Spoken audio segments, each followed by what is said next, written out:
Nous avons retrouvé Vivien Vera, pharmacien sapeur-pompier des Yvelines, au laboratoire galénique de la faculté de pharmacie de Châtenay-Malabry.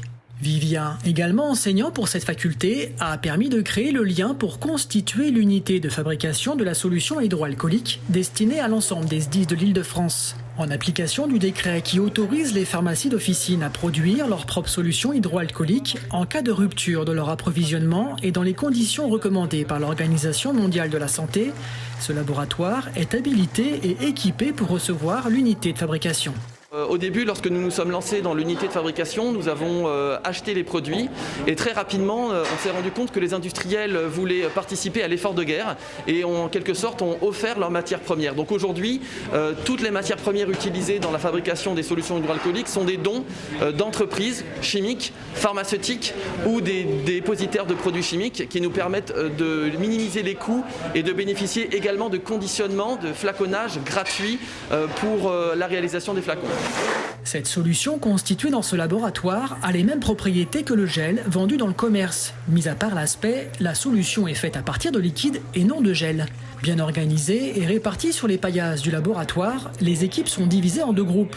L'une dédiée à l'assemblage de la solution, l'autre au conditionnement. Cela fait maintenant 3 semaines que cette unité s'est constituée et ne cesse de grandir. La production de solutions a elle aussi augmenté.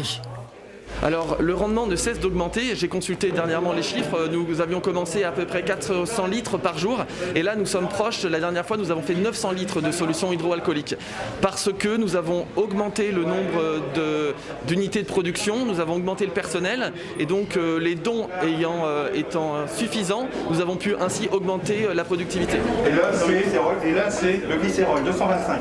C'est vrai que c'est beaucoup plus facile de s'adapter, c'est quelque chose que nous faisons quotidiennement.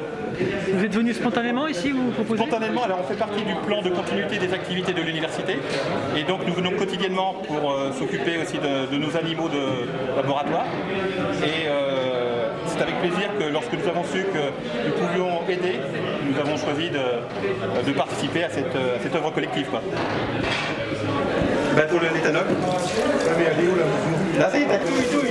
Il y a un coup de main qui a été pris, je pense, par rapport au début, avec des gestes plus sûrs, plus rapides, notamment pour la mise en flacon. Lorsqu'il s'agit de faire 3000 conditionnements en flacon, eh bien, je pense qu'on est plus rapide lorsqu'on a atteint le millier que lorsqu'on fait les premiers.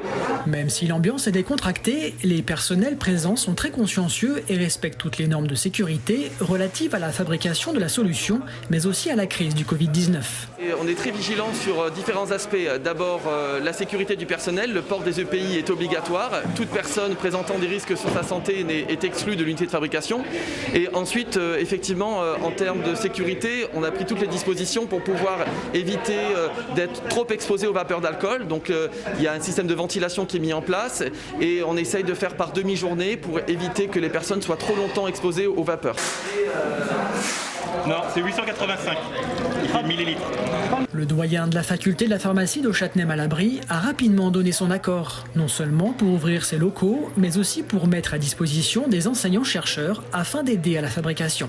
Les pharmaciens se sentent très concernés et dans l'ensemble, tous les enseignants et même les étudiants de la faculté ont été heureux de se proposer, de participer très précocement, je dirais, dans l'opération.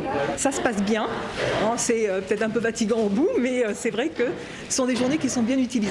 C'était la première fois qu'il y avait une ouverture de la faculté de pharmacie pour réaliser des solutions ou en tout cas une production qui puisse contribuer à améliorer la situation, notamment dans les hôpitaux et puis aussi pour les actions des pompiers.